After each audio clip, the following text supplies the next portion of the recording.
Tonight on Oxygen Tango Live, a deluxe conversation with the one and only Misha Agunos. That's coming up.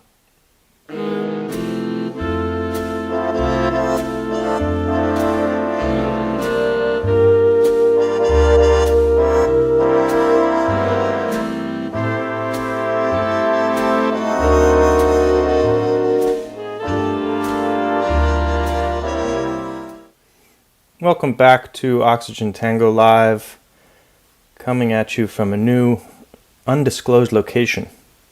Megan, how are you? I'm doing good. How are you, Dave? Doing good, doing good. We've taken the show on the road. Safely on the road, quarantine style on the road.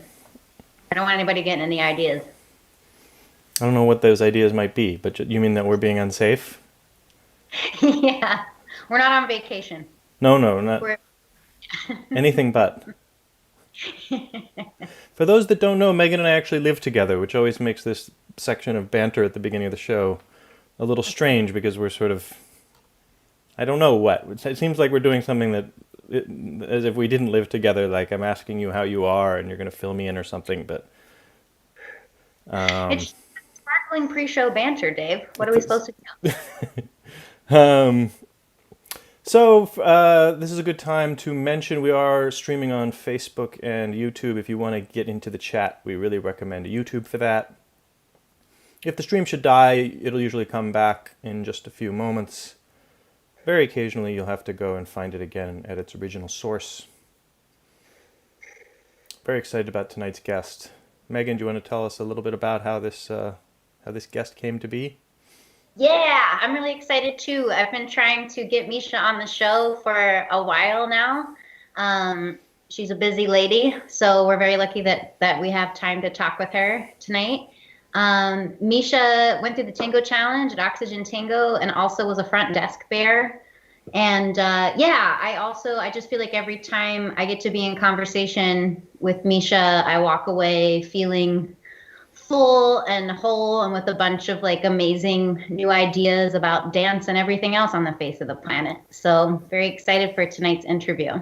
As am I. We're going to stick to our usual system of alternating who does the interview, with a very occasional exception. It's Megan's. Megan was lucky enough to get Misha. And so without further ado, I'm going to bow out. And here she is, Misha Agunos. Hi, Misha. Hi, Megan. Hi, Dave. I just have to say I love the pre-show banter, and I am also feeling just so like lucky and happy and buzzy to be here. So yeah, thank you. Well, you said you had kind of a nutty weekend. Do you want to tell us about that, and then we'll get into the formal. Actually, yes, I would love to talk about that. So let me see, where can I start this story?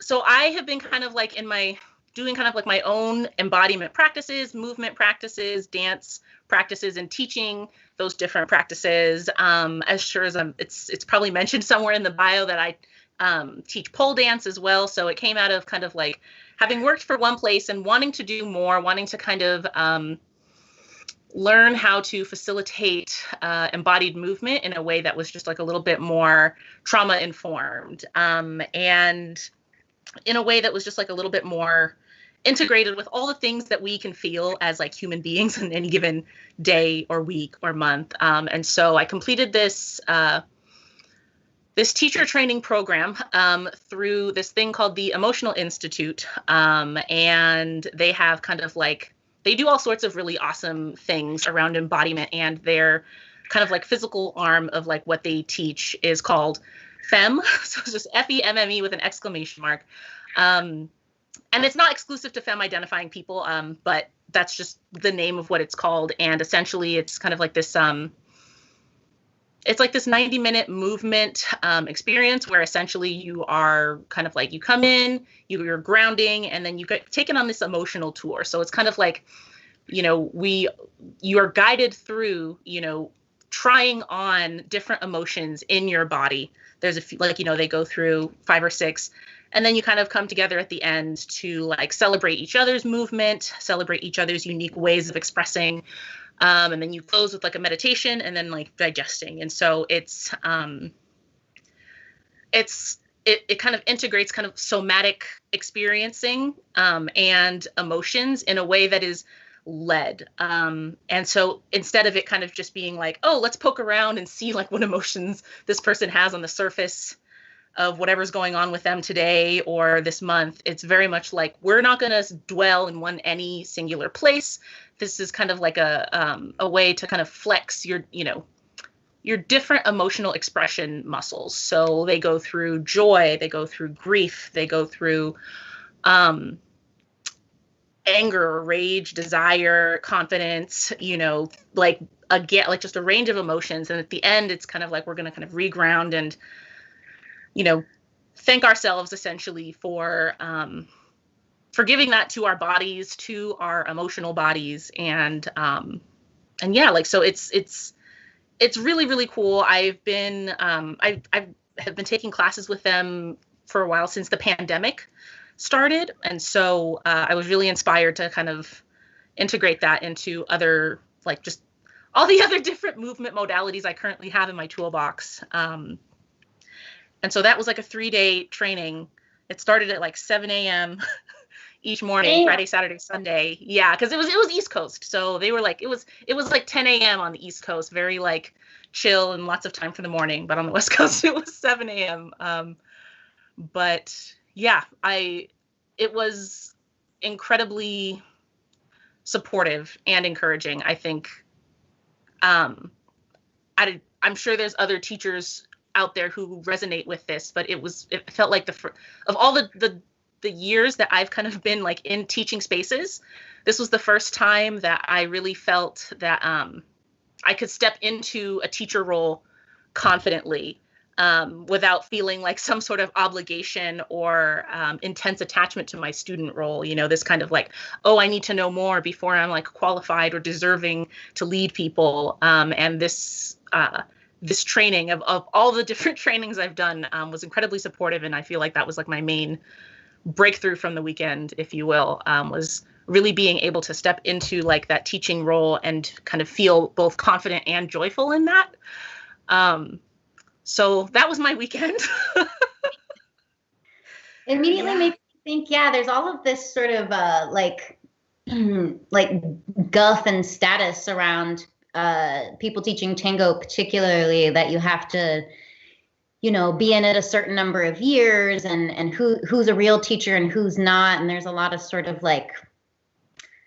of shit talk, particularly in the LA community, about whether or not somebody's like ready to be a tango teacher, or like, somehow they're like a con artist if they haven't, been, in tango long enough, or maybe haven't studied in Argentina long enough, or aren't Argentinian themselves. So I think that's really cool. I know that anytime starting a business or teaching anything, I always go through this little period where I struggle with like the authentic, like if I'm real, I always have this sort of imposter syndrome around it. So that's really neat you had that experience. Thank you. Yeah. It was, so that happened, that was one of the things this weekend. And then another thing that happened this weekend that was also kind of like a really awesome personal milestone for me is that I paint, and one of my friends is involved in a charity that builds schools it builds schools in Nepal, and it hosts kind of like business summits in Nepal that teach women just like the ins and outs of how to start their own business. And so just kind of like getting that educational like background in there. It's called Building Education, if you want to look it up. This was like their 1-year gala. And so a dance friend of mine who now kind of works with them reached out, and she's like, hey, Misha, I saw that you've been painting. Do you want to like, can we commission a piece from you for, to auction off at our, first charity gala, which, you know, they had at the beginning of the, you know, a year ago, they had no clue it was going to be online, but they made it work. And so that gala was this past Saturday. And, you know, this was the first time that someone had ever commissioned a piece of art from me, and that I was like really like sharing kind of like this hobby that's kind of now turned into something that I really enjoy doing.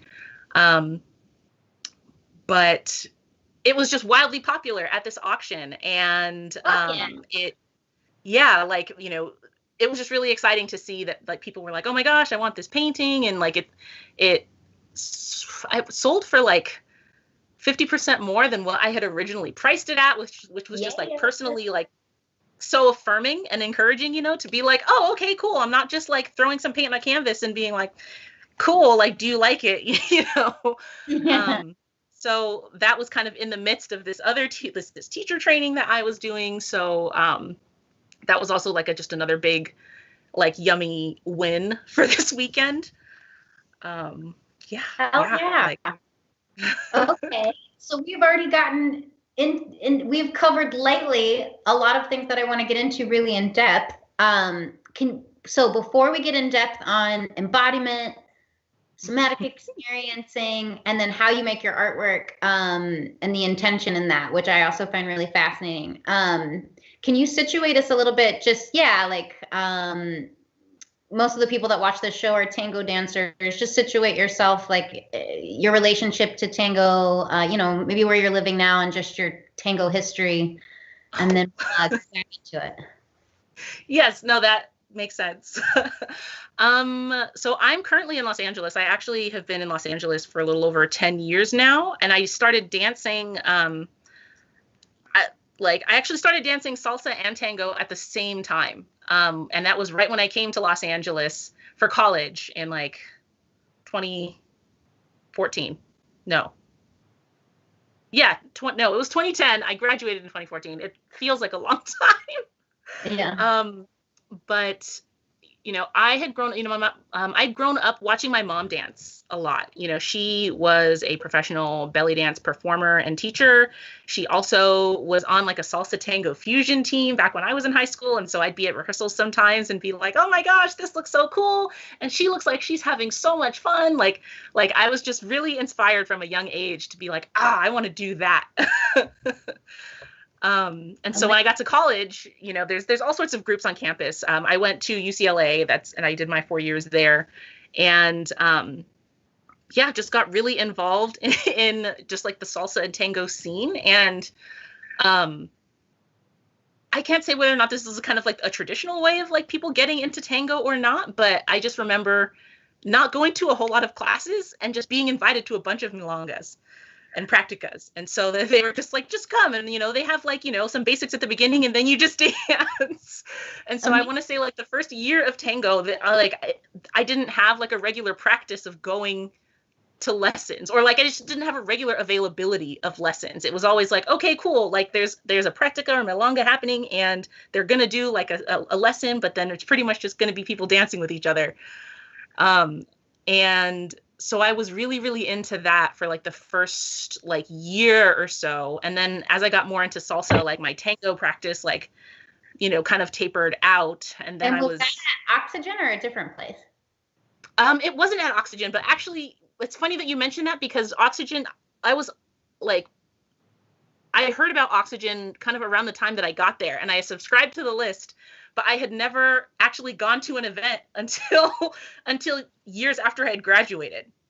And so during my time at UCLA, I actually had never been to an Oxygen event. I was really involved in like the school groups as far as like organizing different teachers to come in and teach for like the Salsa Society. There was a tango club at UCLA.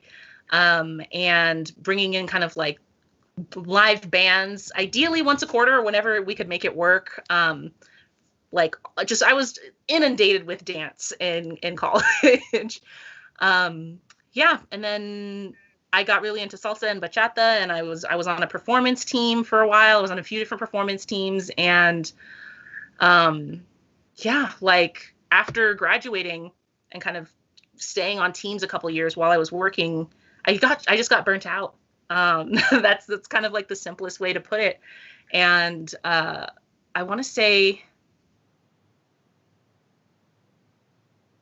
when I got back into tango, or when I was like, oh, okay, I have like the time and the means now to get back into dance, tango is where I wanted to start. I feel like it was it was a gentler scene. And I was kind of missing like the more conscious connection aspects of it, that just, aren't like, it's just like not like a culturally, like in salsa dance culture or social dance culture, at least in LA, like they're not teaching like the type of connection stuff that I remembered from tango all those years ago. And so I was like, oh, okay, cool. Like I'm still on Oxygen's mailing list. Let me just see what they're up to. And I think I had remembered that there was an email or a Facebook post or something. You were looking for like a front desk bear. And I was like, great. Like, I know I haven't been here, but I will volunteer. And that, I feel like that'd just be like a great way to like keep me in there, like, and to keep me like at the events and like going and being in my tango practice, which it did. And so that was like my re-entry into like social dance, was like, oh, okay, like let me, this woman Megan is asking for bears at the Oxygen Tango Studio. I'll go do that. And it was during that time that I kind of like started pole dancing. And so I was like there as a student for a lot. That's kind of where I got most of my dance fix. And then I went through teacher training for that. And then I was kind of just craving to get back into like more social dance. And here we are. Amazing. Okay, I don't even know where to start. We could go so many different directions. I know. We have a little comment in the chat from Nyan, and maybe that'll shoot us off in a direction here. She was responding, I think, to when you were talking about the trauma-informed approach, and she said, yes, everything needs to have a trauma-informed approach. So many policies and practices and services and institutions, even tango, could be hurting and re-traumatizing the very people we want to help. Thank you, Nyan. So what does trauma-informed mean, and how does that show up in a dance space and in a dance practice, or just in general, like movement teaching? What does it mean to be trauma-informed? As I understand it, and as I'm trying to integrate it into my own practices and awarenesses, especially when you are holding space or, creating events that involve like other people kind of being and using their bodies, I feel like it's knowing, and I feel like this term gets tossed around and means a lot of different things in a lot of different places, but it's knowing how to create a safe space for people to, even if they do become triggered by something, like there's resources there to kind of help them restabilize, and that they know what those resources are, and that it's not like, oh shoot, I'm triggered and I have no clue what to do in this environment. Being trauma informed also, if there's anything that will be treated like a blanket statement, I would say it'd be this. Like if you're not like a licensed therapist, then like I think trauma informed means knowing how to stabilize somebody if they are being triggered, and also tailoring your curriculum and your activities to know how to like not go to those places, or not like be digging or excavating too deep into something that would probably be suited more for a professional. And so like an example that I could give, and honestly, like the reason why I was at this FEM training this past weekend is, like a lot of what I was facilitating in another movement practice that I used to teach, was a lot of like people connecting with their emotions, connecting with especially things around, like in this particular practice, like desire and pleasure.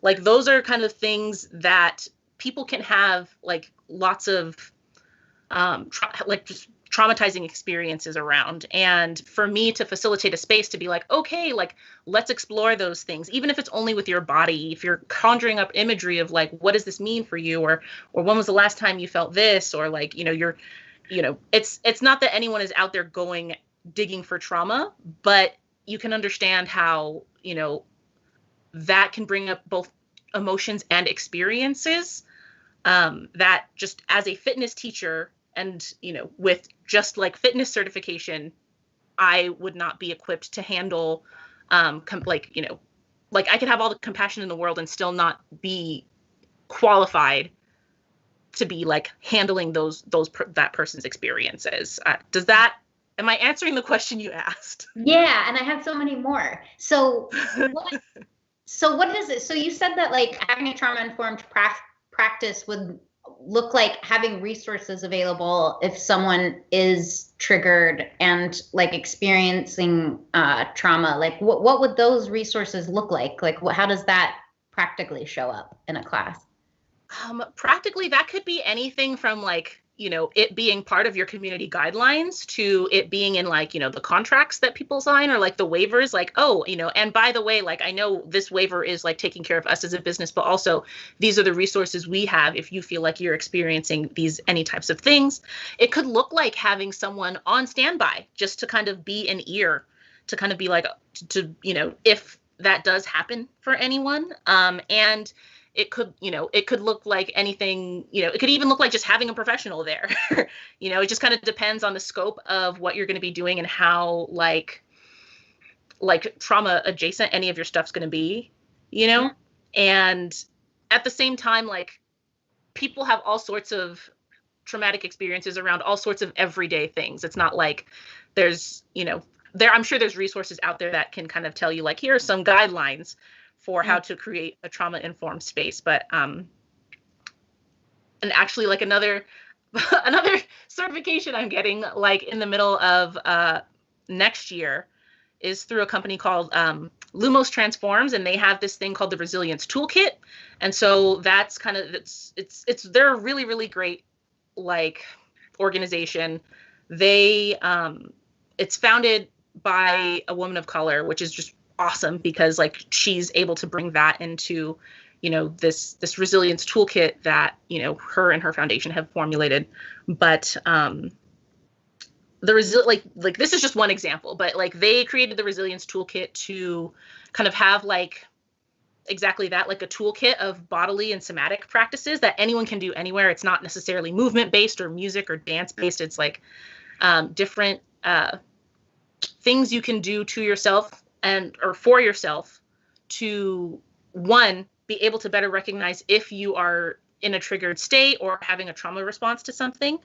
So just kind of presencing yourself to your own like physical, emotional, mental like landscape at any given time. And then being able to pick, a practice from that toolkit to be like, oh, okay, like I'm noticing that I'm in a really high state of stress, and this particular thing in the toolkit worked for me when I was, like for high stress versus like low or like latent stress. And so that's one thing that I am doing just to kind of keep learning and keep adding to my toolbox of things to create and hold space in a trauma-informed way is, being able to guide people through those exercises.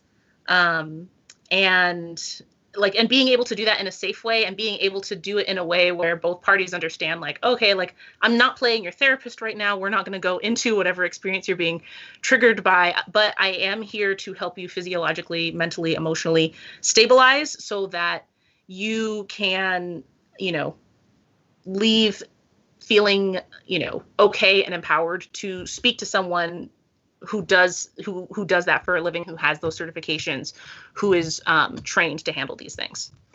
Wow. Okay. Up for me. I've said this to many. This is sort of like a little bit a part of like my story with Tango that I've shared with a lot of people. So when I first started, I was in New York, and it was a very traditional studio. I mean, I want to like get away from using that word traditional for describing something what I think is toxic, but in the sense that like men were leaders and women were followers. There wasn't role switching. And yeah, I was coming out of, a really terrible, like emotionally abusive relationship, and like was sort of spinning out and like basically forcing myself to go to Tango so that I would get out of the damn house. And I was having such a hard time because when I was in the class, like, and I was dancing with these men that I didn't know, I was frozen. Like I couldn't, yeah, there was all of this trauma coming up and I didn't know what it was at that time. But like, as you know, when you're following and you're really stiff and you're really nervous and defensive, like it's very hard to get a tango going. And more than one man in that class would get upset with me about it. Just relax, just relax. Like, let me move you, let me move you. And I would like end a lot of these classes in tears because I'd be like, I am trying and I don't know why. And like, and it asking myself why, like, why am I freezing up? Why is this so terrifying? Like, led me to investigate like a lot of my personal trauma with men. And then when I got to Oxygen, there was nobody like talked to me about this stuff, but the fact that like that women dancing with women was just part of the culture.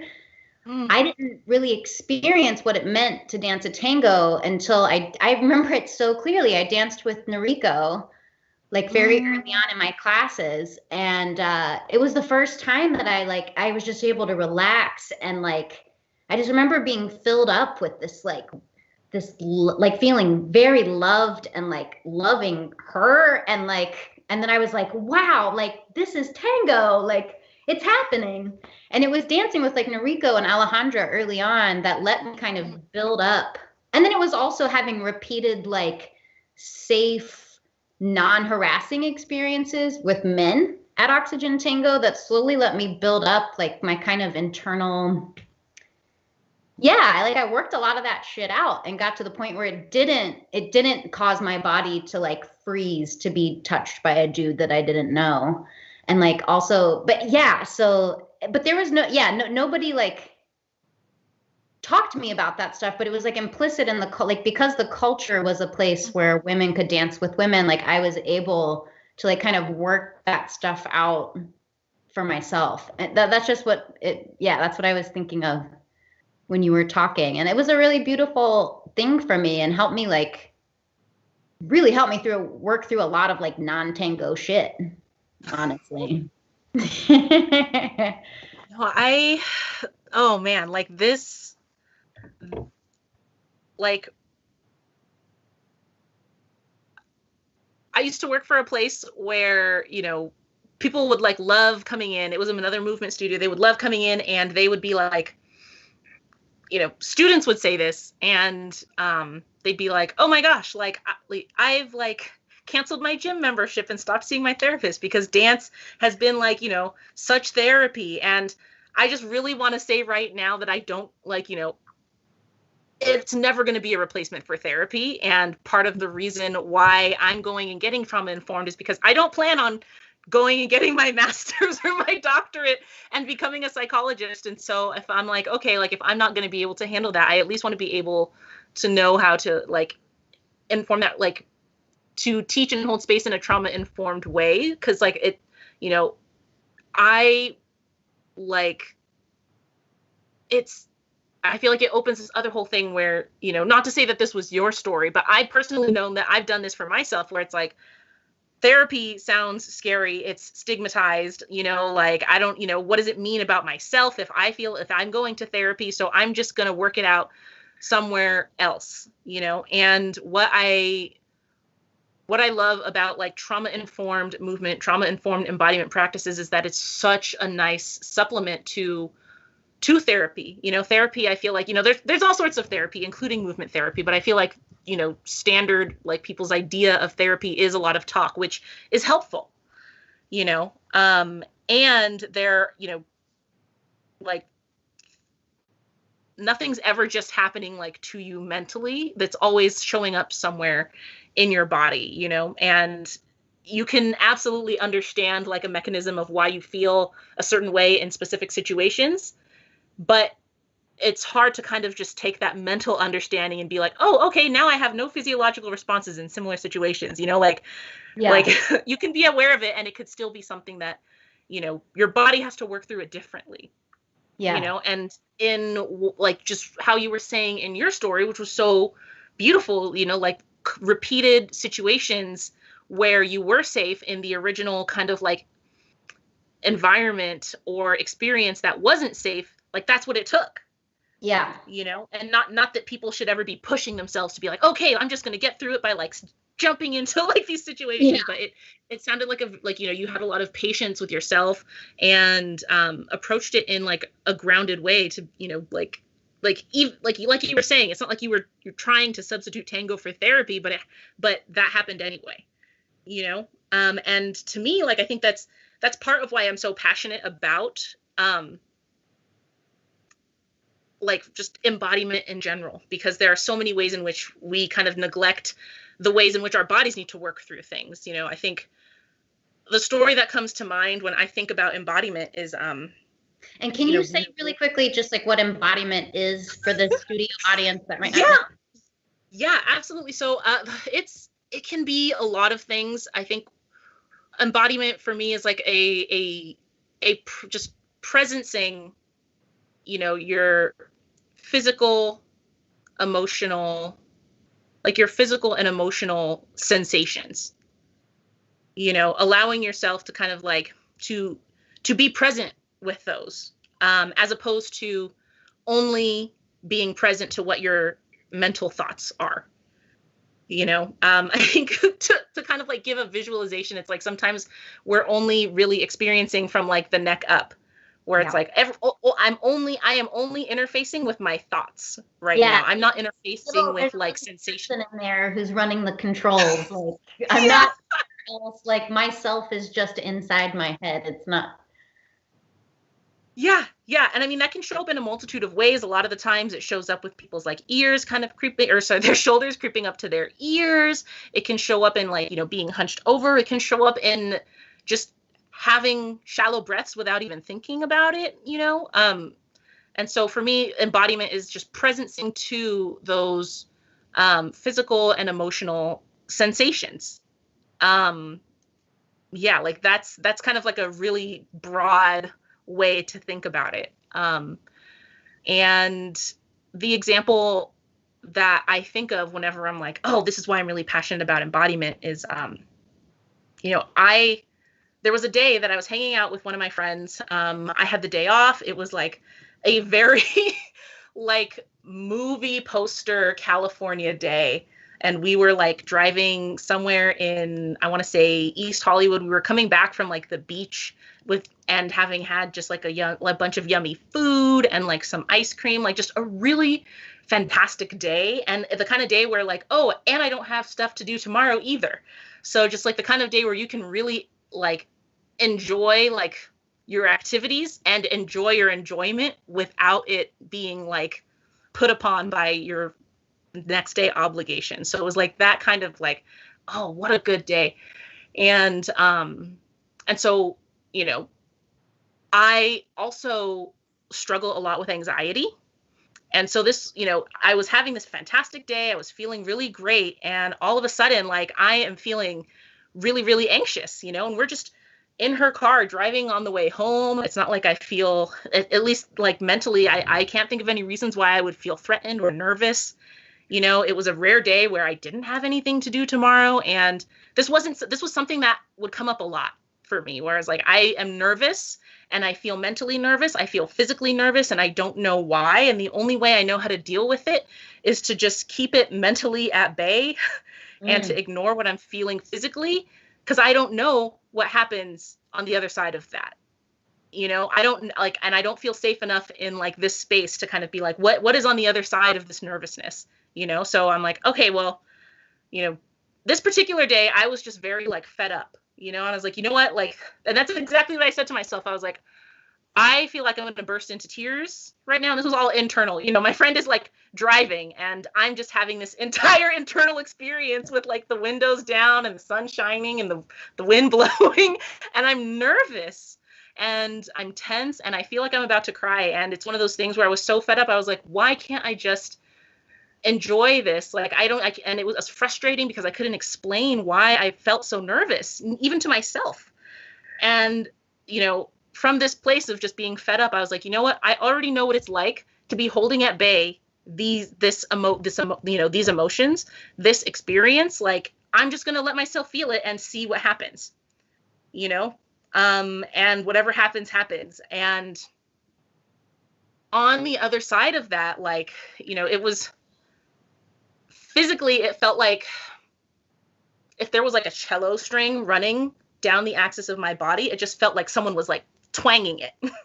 It's like a cello string down my body. And I was like, okay, what if I just allow myself to really feel like, just be in this physical state without trying to resist this physical state, and there was just like this welling up, and it felt like carbonation almost, except like up my entire body. And I sat there for a good like 30 seconds, and I realized like on the other side of that was like joy.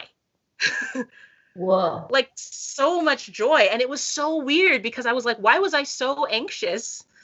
Like, why was I so anxious if all that was on the other side was joy? And it was like, okay, well, I've never sat with it to see exactly what was on the other side. And so I didn't know it was going to be joy. I thought it was going to be something terrible, and it also like, it was just one of those kind of like eureka moments where I'm like, oh, there's something about feeling intense joy that my body does not find safe. And that's why I felt so nervous. Whoa. Holy shit. And yeah. And so I never would have found that out if I hadn't just, on a whim decided to let myself feel that. And not everyone has like those whims, because it's scary.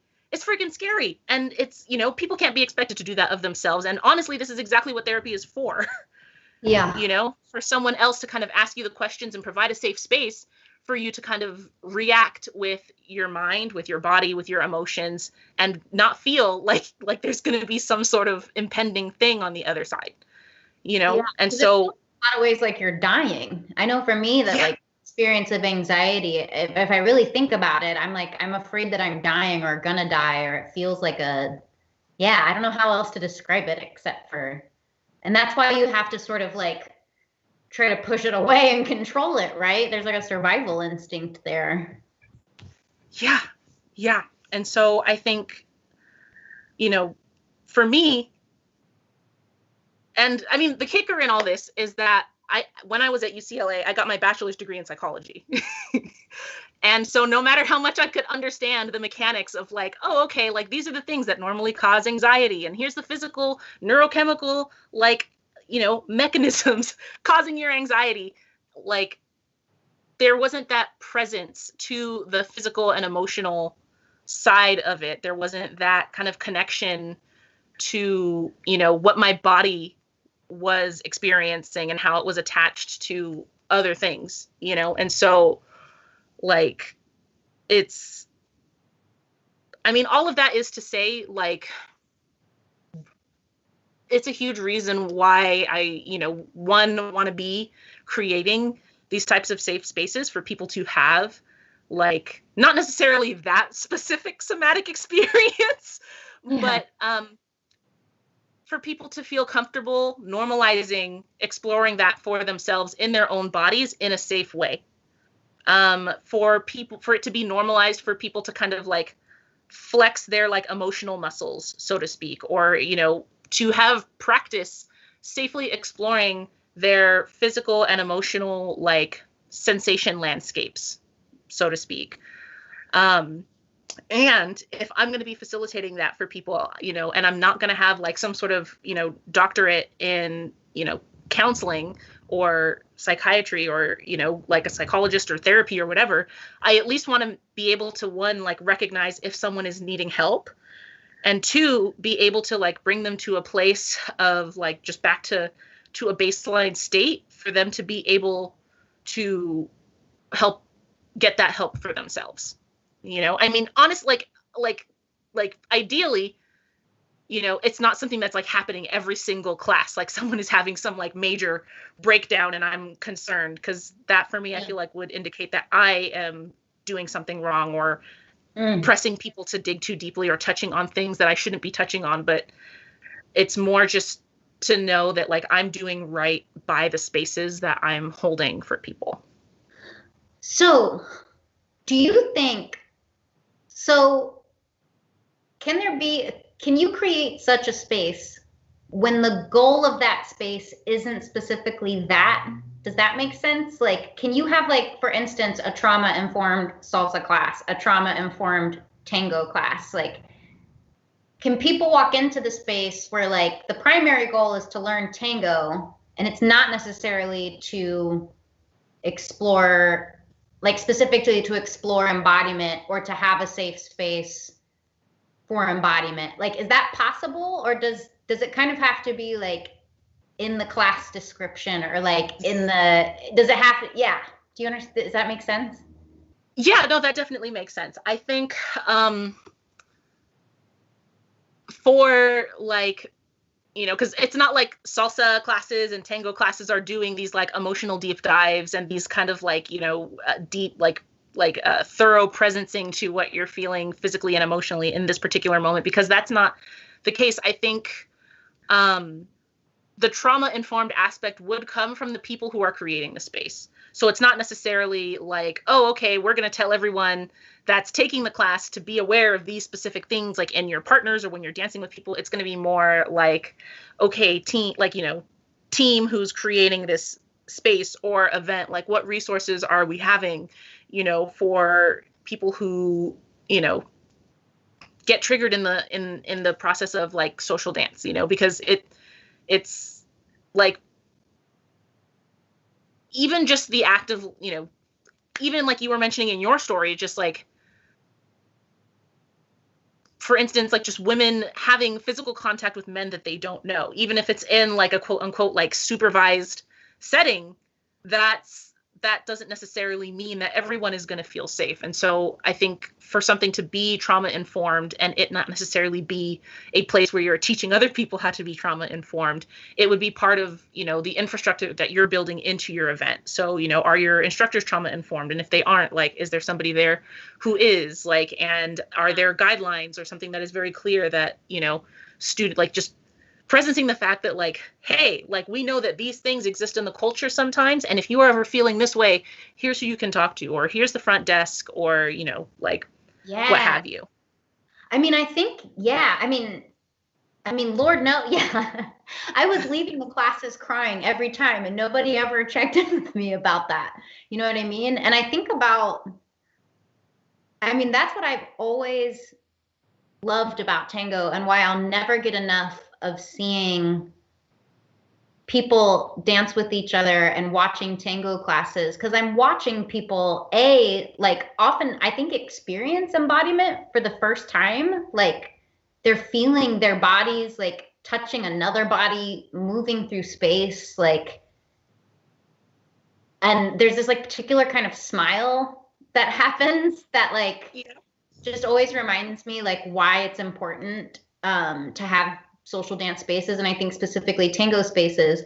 But we also, yeah, I mean, I'm realizing now, like, people's shit comes up a lot, and often people, I'm realizing now, like, yeah, if your shit's coming up, and if it doesn't feel like it's okay that it is, or that it's a place for that to be, like, you're probably not going to come back, right? Like, you're going to leave, you're going to feel, like, kind of crappy and embarrassed, or, like, angry, or, whatever number of things.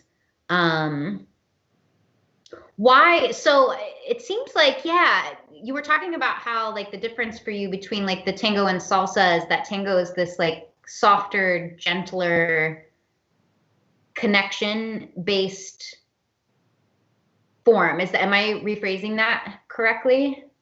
Yeah, that's my personal experience of tango in comparison to salsa. And I think,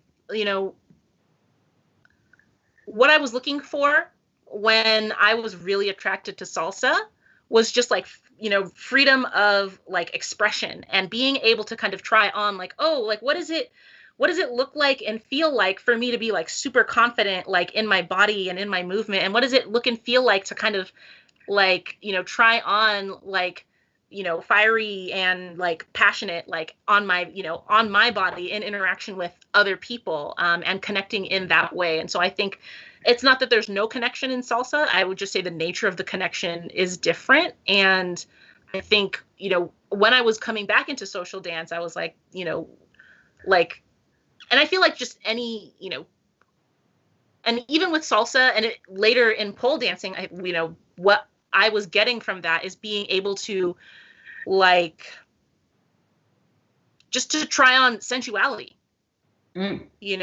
like to try on, and sensuality with an invitation for other people to, like, like not just sensuality for myself, but sensuality to share with another person, and I feel like tango can absolutely be that. And I feel like that's not also, that it's just also not like I don't want, I feel the same way about like the use of the word traditional, but like that's probably not something that someone goes to tango looking to encounter, is kind of like a sensual, like flirtatious, like back and forth type of energetic exchange, and so when I was coming and easing myself back into social dance, that was my experience of tango, that I felt very held, that I wasn't ever going to feel rushed or pushed around. And obviously there's physical aspects of tango that lend itself really well to making people feel that way. But that was just my personal experience of tango, and why I was attracted to coming back to tango as a way of easing back into social dance. Yeah. I want to be careful with the next thing that I say, because I think that there's this alarming thing in tango that I certainly see present in myself and very much see present around me, where this idea that like tango is a superior social dance to other social dances. Like it is unlike any dance. Like the people who are in it are unlike any other people. Like there's this way of like, again, there's like a lot of status and hierarchy in tango culture, including in how we like to think that tango is like much harder and much deeper than the other social dances. It does seem like it get like the fact that, especially if you're teaching like an emphasis on connection, like it gets at our sort of like soft underbellies either more directly or quicker or more or something. And so I almost want to say, like, it almost feels like there's a greater responsibility there when you're teaching tango and have a tango spaces, to have an eye on, to have an eye on this trauma informed business. What do you think about that? Is that fair to say? I would say, just like, if I were going to break it down to how I understand it, I would say, like, because salsa and a lot of other social dances, they have the structure of a basic step that anyone can fall into. And if both people are doing kind of like this basic structured step together, they can figure out, oh, this is what doing the step together and this is what doing the step disconnected feels like, and not have it interrupt the dance too much. And I feel like the same, it's harder to say the same of tango, because like, there's a basic step that gets taught, but like there's not, like, a lot of it is in being able to, feel who's around you on the dance floor, feel into your partner and guide your partner in a way that is hugely improvisational from the get-go. And anywhere, even outside of tango, I feel like needing to be sensitive to someone else's bodily state requires you to kind of like be sensitive to your own bodily state. And so I feel like that, if people are trying to have connected dances, and because the dance is so kind of like founded in having that connection, and there isn't like a basic step structure that you can just rely on until you feel connected, you kind of feel it right away when you're not, where Right. this, the same, like it's not to the same degree, at least in my experience in salsa, and so I think for me, that kind of like tenderness, it's like, I feel like it gets called up in people from the nature of just the dance itself, Yeah. and so whether or not people realize, that's what they're doing, and they're doing it, um they're doing it, I don't want to say the stakes are higher, but it definitely kind of calls for that more in salsa inherently than it does inherently, or sorry, not salsa. And it calls for that kind of like cultivation of sensitivity it more in tango than it does in salsa.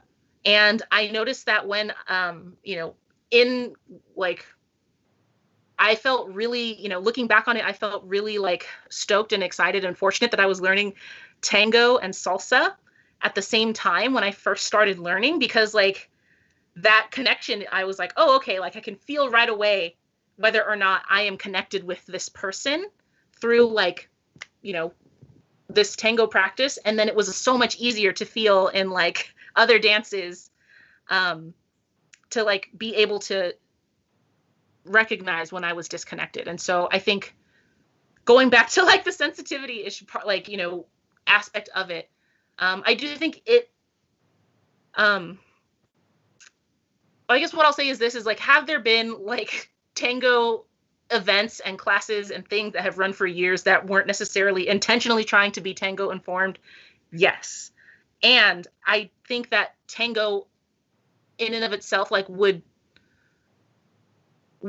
be like better for, it would be better off, it would be a safer place. And I mean, honestly, this could apply to any type of social dance, any type of place where there's going to be, interpersonal interaction, and especially if there's going to be physical touch, and especially if it's going to be with strangers, I feel like all sorts of practices that involve those aspects would be better off for, having some sort of trauma-informed infrastructure implemented in their practice, and it's always like one of those things where it's like, it's something you hope that you don't have to use very often or at all, but like when it's there and you have it, like how much safer is that person going to feel coming back, or being like, hey, like I have friends who are scared to dance, like where can I bring them, and so like it's because of just like the I feel like the improvisational nature of tango kind of naturally makes people a little bit more sensitive to whether or not they're connected with someone, which, involves heightening their own like physical and, whether or not they know it, their own emotional sensitivity. Yeah.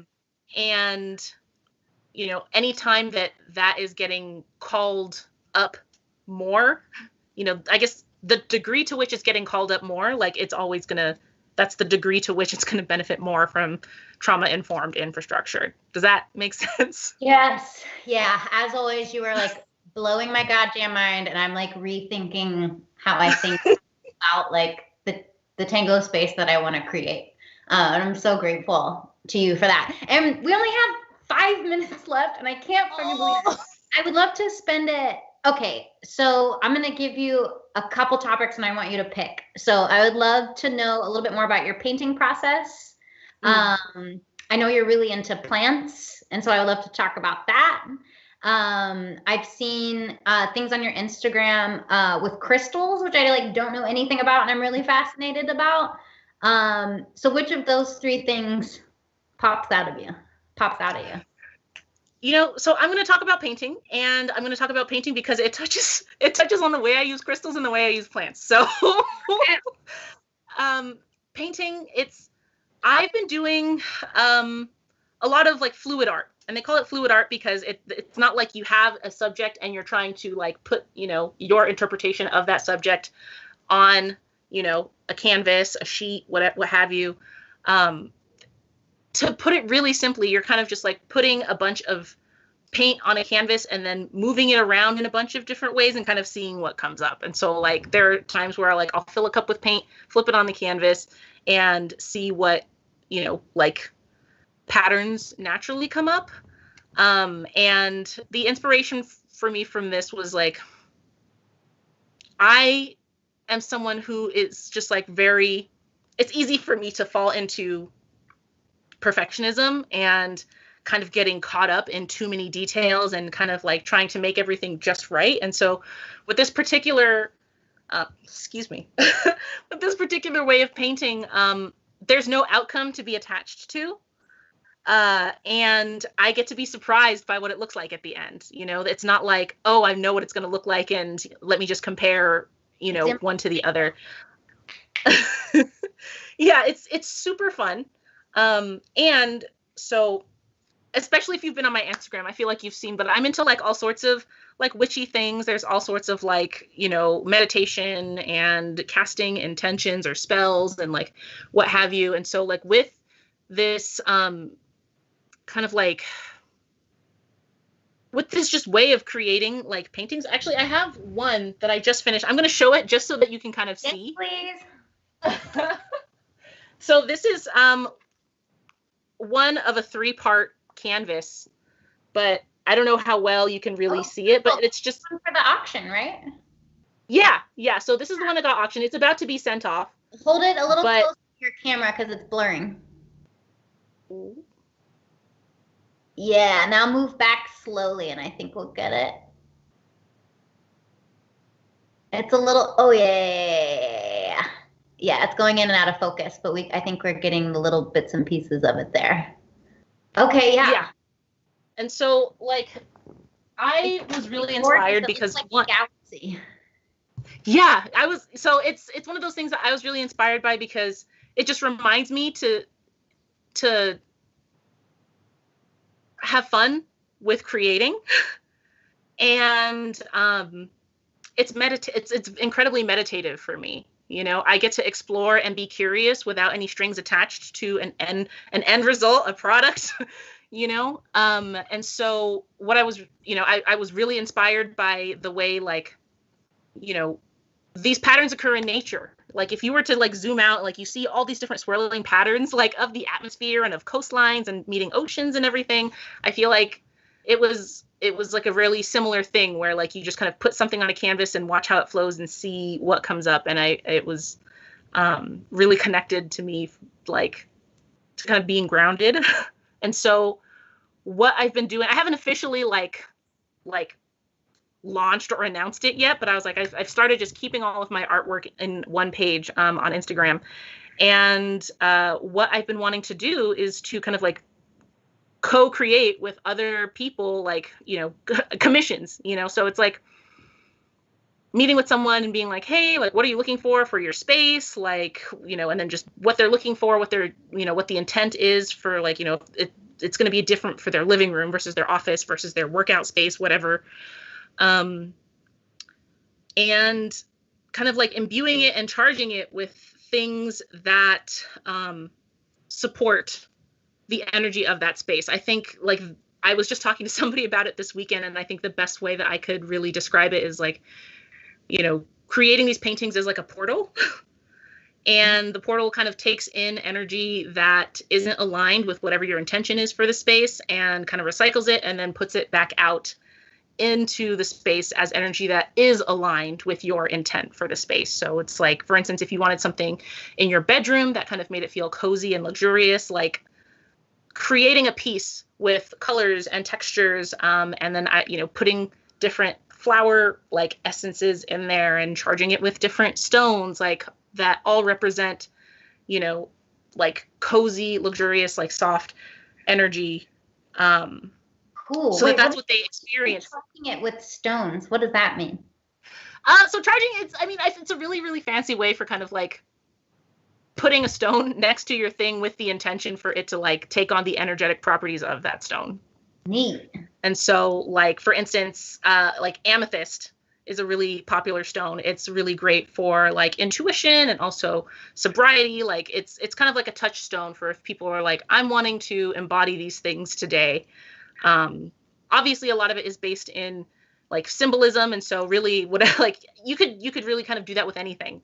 You know, like it's kind of similar to like if people just like tie a ribbon on their finger to like remember something, or they wear a bracelet to be like, oh, like this is how many days I've been sober. Like just kind of reminding yourself, like, this is the energy that I'm choosing for myself today. This is the energy I'm wanting to embody today. And that's kind of like, you know, crystals are like a physical, like talisman or representation that people can have in their space. And it's the same thing with plants. So like, there's a whole, like in the same way that like, there's like all sorts of things that crystals can mean. There's all sorts of things that plants can mean. And it's it's something you can make your own. And so I kind of take from the ways that I work with plants and the ways that I work with stones, like, and I put that like in my paintings. Neat. Yeah, like that's I don't know if that does that Yeah, yeah. definitely. That is some witchy shit. I love it. Yeah, it's incredibly witchy. I've been getting up to all sorts of witchy things now that I've been able to like be home more. So there's a lot. There's a lot. Are you okay to go just 5 more minutes? Oh my gosh, absolutely, yes. Is that all right? Okay. I'm just curious, like, what I'm saying it kind of flippantly, like tongue in cheek, witchy things. But I guess what I think of when I think of that is sort of a connection to the earth and a connection to sort of our non-physical realm, and a way of sort of tapping into. I feel like I'm having a hard time explaining this. No worries, take your time. It's something, honestly, that like historically, honestly, and I'm very vulnerable here, like I've been very scornful of it, and I see it as tied into just some like shit that I've had to unpack about my scorn around like femininity and yeah, and being a woman, and also this like need to like just stay in my head, and to have things that like I can prove by saying A plus B equals C, and everything else is shit and like isn't real. And certainly like the older that I get, the wider that my horizons become, and the more that I get in touch with my body and get in touch with my spirituality, like the more I'm drawn to this idea that that there's a power in invoking things, and a power in being intentional with your energy. Is that what you think of when you think of like witchy shit, or is there other stuff to it? Oh man, I'm gonna try and like give, and this is completely like my own opinion. I definitely don't want to be like a monolithic voice for like people who identify as witches everywhere. Yeah. But I think it's incredibly linked to embodiment. You know, it's like what things, whether they make sense for everyone or not, are going to make me feel good, safe, having integrity to my body. You know, like how do I ground myself in my own body, and what tools do I need, whether or not they make sense? Like what's going to help me do that, you know? And so like if this is, I remember this from a different conversation I had like a long time ago, but it's, you know, and this in and of itself could, I feel like, be its whole own thing, but I feel like I'm going to talk about like the placebo effect, and I kind of know that it has like a very like I don't want to say negative, but like kind of like it's something that's very dismissed. Like, oh, if someone's just experiencing the placebo effect from something, then it's not actually working. Their brain's just making it think that it's working. And to me, I'm like, that doesn't necessarily, you know, like whatever that means physiologically about, you know, the actual like physics aspects of how the earth works. If like, you know, there's it's like just another tool that you can use to create kind of like whatever life you want to create, from a standpoint of like, how is it that I want to feel throughout my life, you know? And not necessarily to say that people should buy into false things, and like, you know, or if they have like medical conditions that like need physiological like upkeep that can only be done by like medication or whatever. But it's more just like, I don't necessarily see how, like, the question I have is like, how can we just like completely dismiss that and not view the placebo effect as a tool that people can use? They can like use their own minds to like feel better about things. Yeah.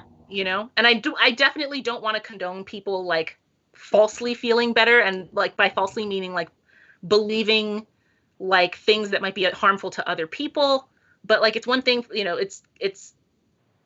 there are things that make you feel better and you don't know why. And people could say that about like a childhood drink, or like, something like, like a blankie.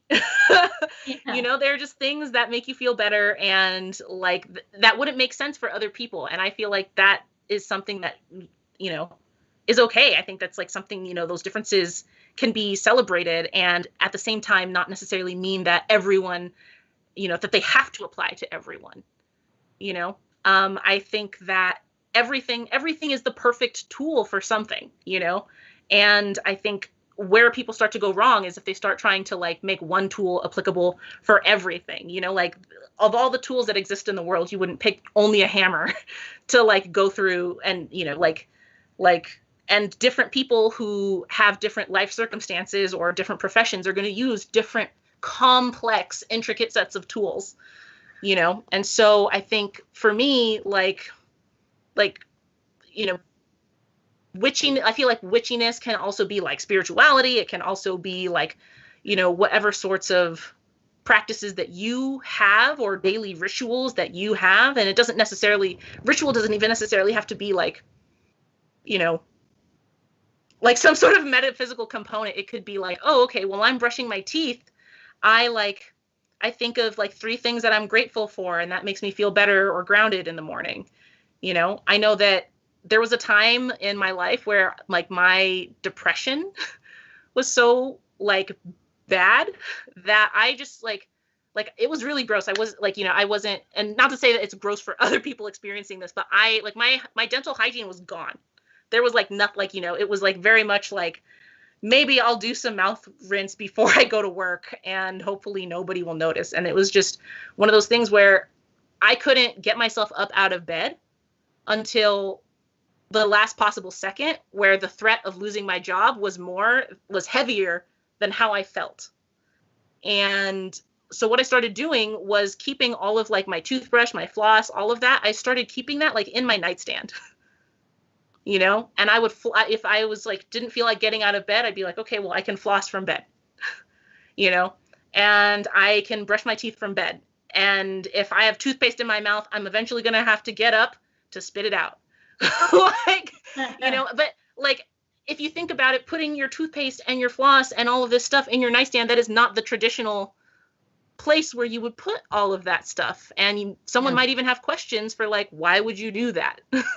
Yeah. And for the answer to be because it makes me feel better, because it helps me, like, me doing that is not hurting somebody else. And so I definitely want to make that distinction. But I'm like, because that's where it works for me. That's what makes me feel good. That's what, it's important to me. And this is the way to get myself to do this thing that's important to me, dental hygiene, and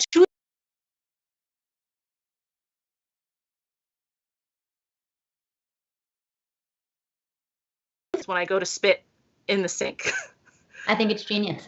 Yeah. And so it's like, it doesn't necessarily, like, that's the other thing. There's no one way to do witchcraft either. I think even in the spiritual community, even in people who identify as witches, like, for someone to be like, this is the only way to do witchcraft, is just as like dismissive as someone saying like to just be dismissive of witchcraft in general. Right. And so it doesn't necessarily have to be like for you, but like it can totally be fine for other people. Yeah. It's about sort of like claiming what makes you feel good, claiming what makes you feel powerful, and not being afraid of what people think about you, however that sort of comes out. Yeah, it's just giving yourself permission to let the things that are important to you be important to you. Well, okay. God, I feel like I could go like for another half hour, but that also felt like a good place to stop, and I've already kept you 12 minutes over time. Misha, I cannot, like, I have like 3,000 more things to talk to you about. So maybe we'll have to do this again sometime. Yes. I want to thank you so much. I was kind of having like a little bit of a low bummer day, and I just feel really energized and positive and full of excitement and like cool ideas, which is how I always feel after getting to talk with you. So thank you so much for coming here with that. No worries at all. That makes me feel so yummy and delighted. I always love getting to talk to you. I think like that's something I've been super grateful for like throughout my time as being in the Oxygen Tango community. I really appreciate how like you genuinely care and you check in, and like it really makes me feel it makes me feel like a friend, and it makes me feel like part of the community. And I'm so grateful to be here doing this with you and Dave. So like thank you, and we should absolutely do this again sometime. Yes, absolutely. All right, so Misha Agunos, you can check out her writing on Medium. You can check out her paintings on Instagram, and I'll put links to both of those things in the description of the YouTube video. We didn't even get to her writing. Misha is a bomb-ass writer, has a lot of really amazing articles on Medium. And also you can check out her beautiful paintings on Instagram. Misha, can you give yourself like a huge hug from me right now? And I can't wait to get to hug you again in person. I know. I'm so excited. I'm just like, those first embraces are just going to be like,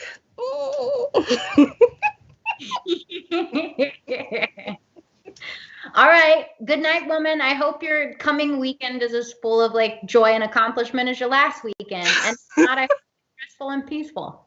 Oh yes, lots of rest and peace. Have a wonderful night. Have a wonderful evening. Thank you, Megan. Thank you, Dave. And yeah, like, stay safe. Stay safe, everybody. Good night. Good night.